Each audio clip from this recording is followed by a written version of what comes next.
Hello, good morning, जोहार। मैं राजू और आप देख रहे हैं 24 झारखंड न्यूज। चलिए जानते हैं झारखंड की आज की 25 मुख्य बड़ी खबरों को। सीएम रांची के मोहरावादी में तो राज्यपाल सीपी राधाकृष्णन दुमका में फहराएंगे तिरंगा। मुख्यमंत्री हेमंत सोरेन 15 अगस्त स्वतंत्रता दिवस समारोह में रांची के मोहरावादी मैदान में झंडा फहराएंगे। वहीं राज्यपाल सीपी राधाकृष्णन उपराजधानी दुमका में झंडा फहराएंगे। मुख्य समारोह रांची के मोहरावादी मैदान में आयोजित किया जाएगा, जहां मुख्यमंत्री झंडा फहराने के साथ साथ सशस्त्र बलों के संयुक्त परेड का निरीक्षण करेंगे। दिन के 9 बजे से मुख्य समारोह आयोजित होगा। मुख्य समारोह में मुख्य सचिव समेत राज्य के अन्य वरिष्ठ अधिकारी भी मौजूद रहेंगे। मुख्य समारोह को लेकर तैयारी पूरी कर ली गई है। समारोह स्थल को तिरंगे रंग से रंगा गया है। चारों ओर समारोह स्थल को तिरंगे रंग के कपड़ों से घेरा गया है। यहां आम लोगों व वीआईपी के लिए अलग अलग प्रवेश द्वार बनाए गए हैं।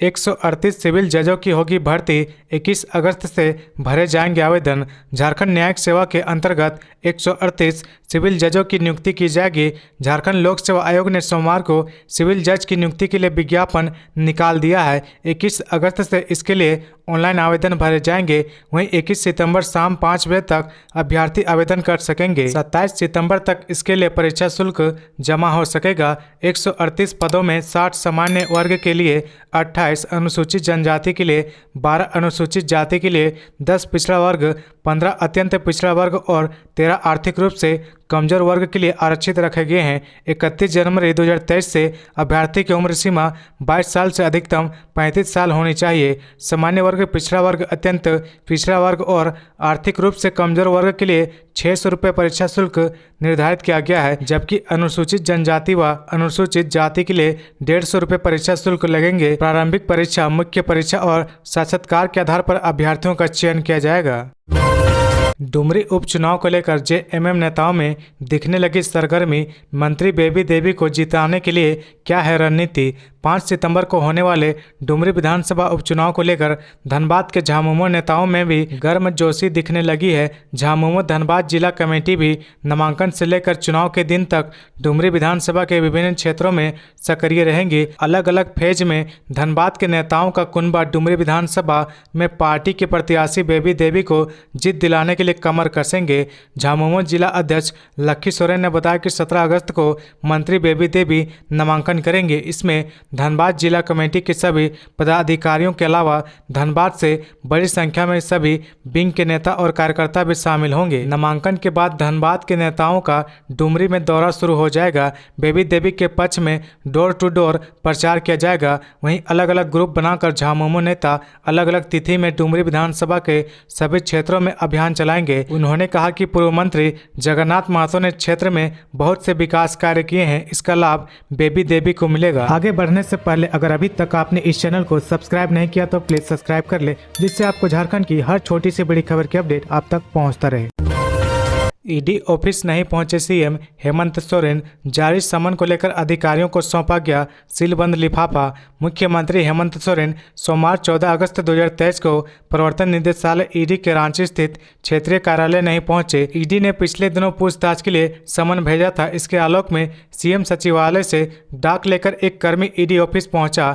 यहां अधिकारियों को सीलबंद लिफाफा सौंपा गया। संभावना जताई जा रही कि इस लिफाफे में सीएम की ओर से समय की मांग की गई है। हालांकि इस पर ईडी ने फिलहाल कुछ स्पष्ट नहीं किया है। मिली जानकारी के अनुसार दस्तावेज में जालसाजी कर जमीन की खरीद बिक्री के अलावा आदिवासी जमीन पर अवैध कब्जा के सिलसिले में सीएम से पूछताछ को लेकर समन जारी किया गया है।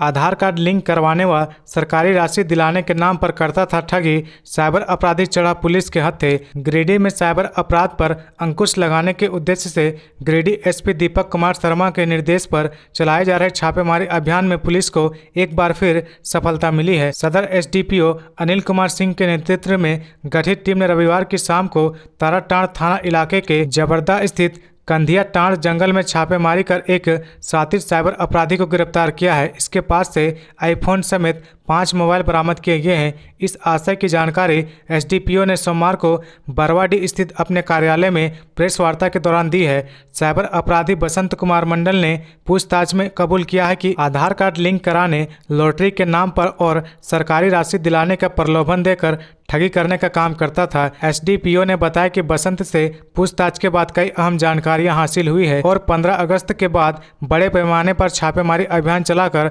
साइबर अपराधियों को पकड़ा जाएगा। असामाजिक तत्वों ने शिव मंदिर में फेंका प्रतिबंधित मांस का टुकड़ा, लोगों में आक्रोश, सड़क जाम। गुमला के एक शिव मंदिर में असामाजिक तत्वों ने प्रतिबंधित मांस का टुकड़ा फेंक दिया। घटना शहर के 10 किलोमीटर दूर लोहरदगा जाने वाले मार्ग पर स्थित प्रस्तावित प्रखंड टोटो के है। मंदिर में मांस फेंके जाने की घटना से टोटो के लोगों में आक्रोश है। दोषियों की गिरफ्तारी की मांग को लेकर लोगों ने सड़क जाम कर दिया।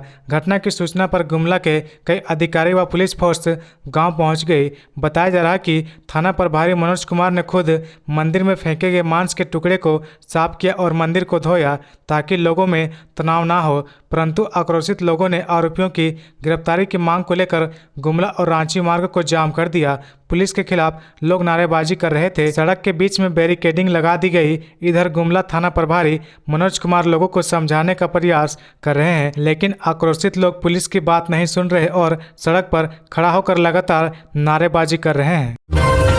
रांची विश्वविद्यालय की हर घर तिरंगा यात्रा सह प्रभात फेरी को राज्यपाल सीपी राधाकृष्णन ने किया रवाना। झारखंड के राज्यपाल सह कुलाधिपति सीपी राधाकृष्णन ने राजभवन से हर घर तिरंगा यात्रा सह प्रभात फेरी को हरी झंडी दिखाकर रवाना किया। इस अवसर पर रांची विश्वविद्यालय के कुलाधिपति प्रोफेसर डॉक्टर अजीत कुमार सिन्हा ने राज्यपाल से मुलाकात की और रांची विश्वविद्यालय तथा एनएसएस के छात्रों को इस प्रभात फेरी से तिरंगा यात्रा के लिए प्रोत्साहित किया। रांची विश्वविद्यालय के कुलपति डॉक्टर अजीत कुमार सिन्हा ने प्रभात फेरी में भारत माता लक्ष्मीबाई तथा सभी भारतीय परिधानों में सजे कलाकार छात्र छात्राओं से मुलाकात करवाई। राज्यपाल ने विभिन्न रूप में सजे छात्रों का उत्साहवर्धन किया। राज्यपाल सीपी राधाकृष्णन ने अपने संबोधन में कहा कि राज्यपाल ने विभिन्न रूपों में सजे छात्रों का उत्साहवर्धन किया। राज्यपाल सीपी राधाकृष्णन ने अपने संबोधन में कहा कि भारत एक था, एक है और हम एक रहेंगे। उन्होंने सभी के साथ फोटो खिंचवाई और शुभकामनाएं दी। भारत माता की जय के जय घोष के बाद हरी झंडी दिखाकर राज्यपाल ने तिरंगा प्रभात फेरी को रवाना किया। बन्ना गुप्ता अश्लील वीडियो मामले में टिप्पणी करने पर बीजेपी नेता को नोटिस, बिष्टुपुर साइबर थाने में देंगे जवाब। झारखंड के स्वास्थ्य मंत्री बन्ना गुप्ता के आपत्तिजनक वायरल वीडियो का मामला एक बार फिर सुर्खियों में आ गया है। वीडियो पर सोशल मीडिया में टिप्पणी करने पर मानगो आसियाना अंतरा निवासी भाजपा नेता विकास सिंह को बिष्टुपुर साइबर थाने ने नोटिस थमाया है।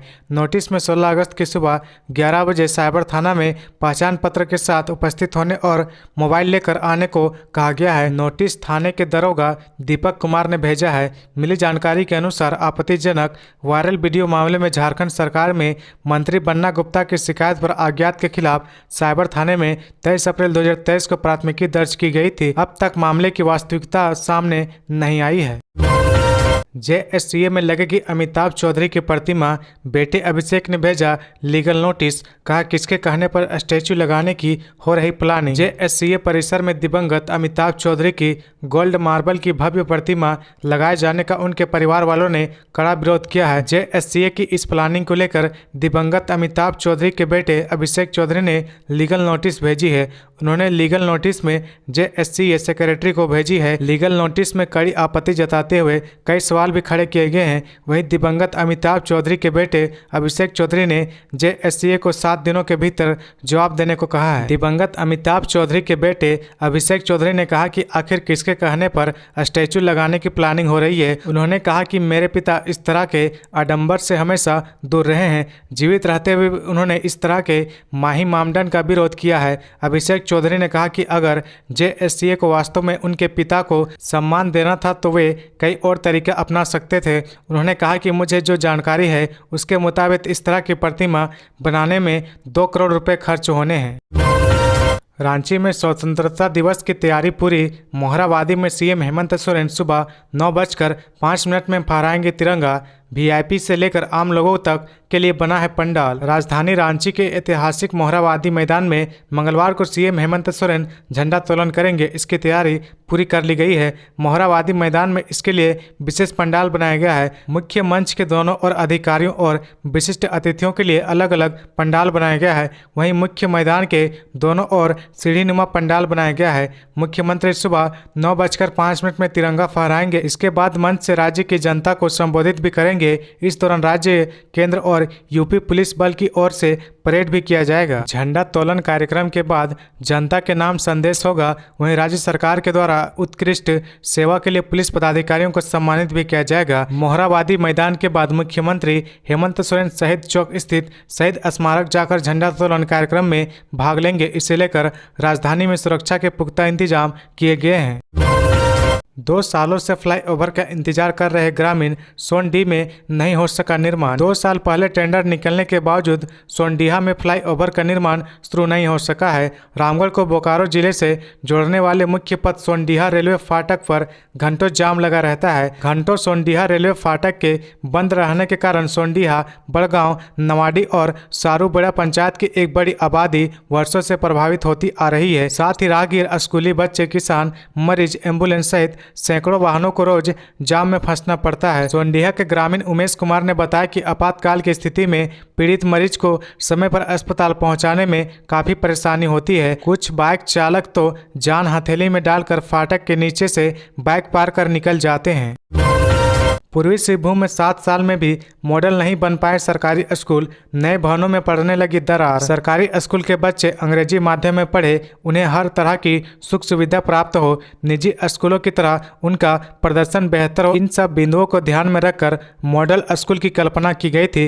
पूर्वी सिंहभूम जिले में कुल 6 मॉडल स्कूल 3-3 करोड़ की लागत से तैयार करने की योजना बनी। इन पर काम भी शुरू हुआ है, लेकिन अब तक किसी भी मॉडल स्कूल का निर्माण पूरा नहीं हो सका है और न ही इसे हैंडओवर किया गया है। राज्य सरकार इस महत्वाकांक्षी योजना मॉडल स्कूल के नवनिर्मित भवनों में अब दरारें पड़ने लगी है। भवन चारों ओर से ऊंची झाड़ियों से घिर गए हैं। इस वजह से इन स्कूलों के बच्चे अब तक पुराने स्कूल के भवनों में ही पढ़ रहे हैं। एक एक कमरे में 2 से 3 कक्षाओं के विद्यार्थी पढ़ाई कर रहे हैं। भवन निर्माण योजना के बाद यह उम्मीद जताई जा रही है कि विद्यार्थी अब इन स्कूलों में मॉडर्न तरीके से सभी सुख सुविधाओं के साथ शिक्षा ग्रहण कर सकेंगे, लेकिन यह अब दम तोड़ रही है। तो ये थी आज की झारखंड की टॉप बड़ी खबरें। इसी तरह झारखंड की हर छोटी सी बड़ी खबर देखने के लिए आप हमारे चैनल 24 झारखंड न्यूज को सब्सक्राइब करके बेल आइकन प्रेस कर ले, जिससे आपको झारखंड की हर छोटी सी बड़ी खबर की अपडेट आप तक पहुंचता रहे।